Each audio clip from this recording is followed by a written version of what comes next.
Chapter 2. What are you doing? A feeling of disgust welled up in Liu Yichuan's heart. How could she ask so confidently? Don't think he didn't know what she had been doing. He saw her sneaking out with her bundle. He had seen her exchanging intimate glances with the peddler several times before, and he was sure she was going to follow him this time. His brother has only been dead for a short time, and she's already so eager to find a new partner. But it's probably for the best. It's best if she doesn't come back, so as not to waste food, which is just annoying to look at. He just didn't expect her to come back.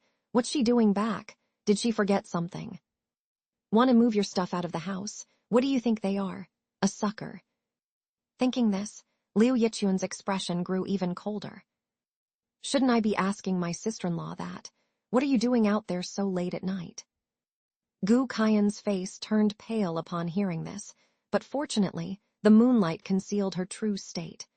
She was actually feeling pressure from the eyes of a 16-year-old boy. She swallowed hard, suppressing the panic in her heart, and began to ponder the meaning behind his words. Did he know she had killed someone? He immediately doubted herself. No, she hadn't noticed anyone on her way back and couldn't admit it before discovered. She unconsciously gripped the hem of her clothes, trying hard to control the tension in her body. I just heard a noise outside, so I came out to check. Now she's even lying. He really doesn't know what his older brother sees in her. She's a gold digger and a habitual liar.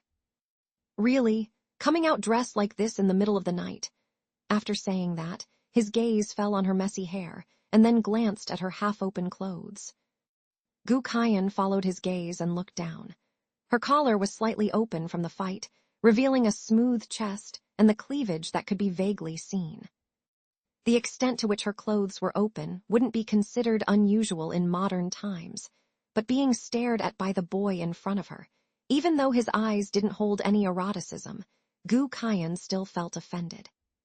She straightened her clothes, her voice lacking confidence, and muttered to herself, "What's wrong with dressing like this?" Liu Yichuan, who has excellent hearing, naturally heard it as well.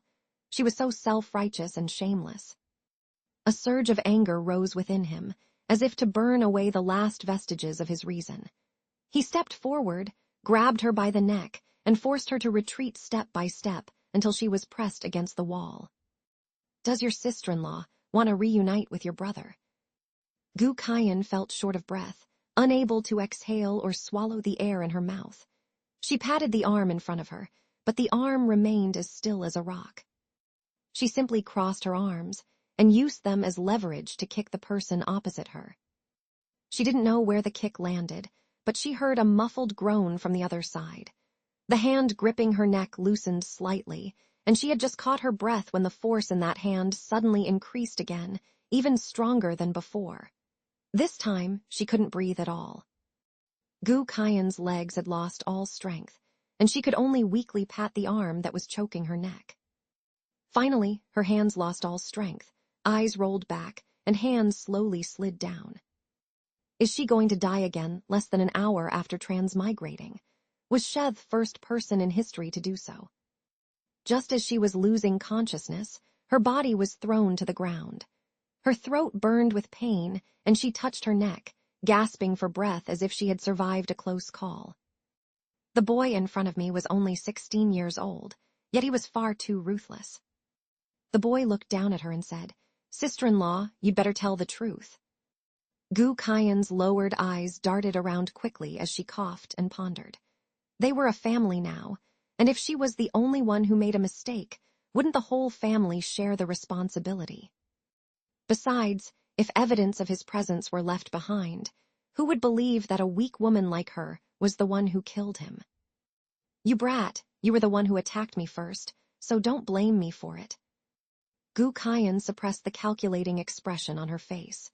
"The peddler asked to meet me at midnight, saying he could sell me a bag of cheap brown rice for only 20 coins a pound. You should know that the price of grain in the county town has already soared to 100 coins a pound, and it looks like it's going to rise even further. But they asked me to go alone and not to tell anyone. Although I was puzzled, I was willing to risk my life for the sake of my family." She spoke with such righteous indignation that Liu Yichuan really wanted to applaud her. She'd really gotten thick-skinned by now. What about rice? Gu Qian was just waiting for him to say that. She pounded the ground in frustration. It's all my fault for being so young. I didn't know that this was a scam set up by that peddler. He robbed me of my money but didn't give me any rice. Of course, I refused and immediately got into a fight with him. He accidentally bumped into a rock and passed out. I was just about to come back and discuss with you how to handle this. Liu Yichuan's face darkened. Are you making up stories to fool a child? Then why didn't you say that just now? Do you think this is a storytelling performance in a tea house? He said, reaching out to grab Gu Qian's neck again. Gu Qian quickly replied, Really? She didn't want to be pinched again. I originally wanted to talk to Dad, but didn't expect to run into you. You're still a child. How can I talk to you about adult matters? Does she have the nerve to let everyone know about this? He wants to expose her lies to her face. Didn't you say the person fainted? Take me to see them. Gu Qian immediately said, Okay, come with me.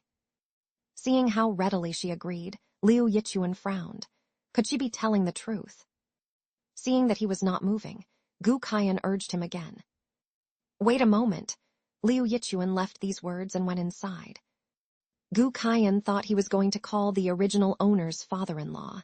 If too many people found out, it wouldn't be good. Her heart was in her throat.